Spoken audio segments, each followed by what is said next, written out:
Hundreds of people demonstrated in the Tunisian capital against the government under the slogan, "Opposition is not a crime," calling for the release of jailed activists. The rally in Tunis was called after the recent arrests of 3 opposition figures convicted of conspiracy against the state.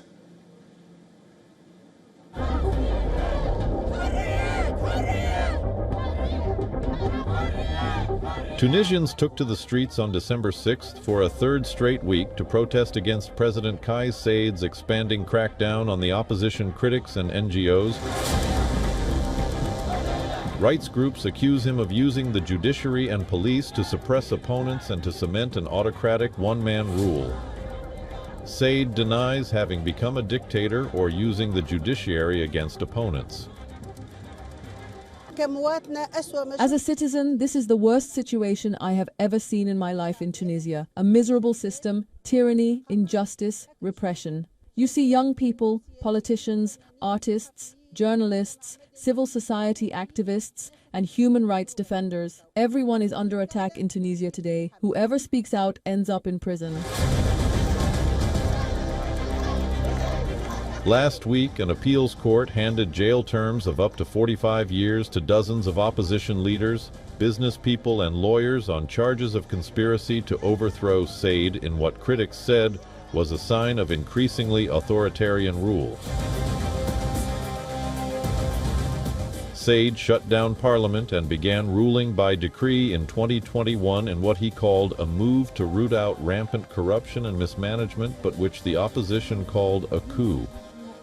Tunisia emerged from the Arab Spring era of revolts as a democracy, but after Saied staged a sweeping power grab in 2021, rights groups have criticized a major rollback on freedoms. Dozens of Saied's critics have been prosecuted or jailed, including on terrorism-related charges, under a law the president enacted in 2022 to prohibit spreading false news. Protesters held up portraits of several of them.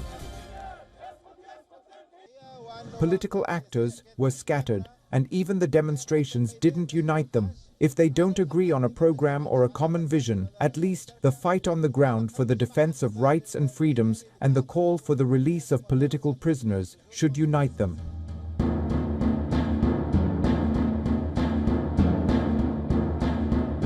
Tunisian and international rights groups have decried the erosion of rights and freedoms since 2021. Citizens have also complained of their reduced purchasing power because of inflation, with food products particularly affected. Revolts and protests, such as this, are becoming a common sight in Tunisia, where thousands descend on the capital Tunis to decry the level of injustice meted out by one man, their president. Dressed in black and with whistles and red ribbons, the demonstrators shouted "freedom" and called for the release of dozens of opposition figures, journalists, lawyers, and humanitarian workers jailed in recent years. Many of those have been held on charges of plotting against the president. Africa Bureau, WION World is one.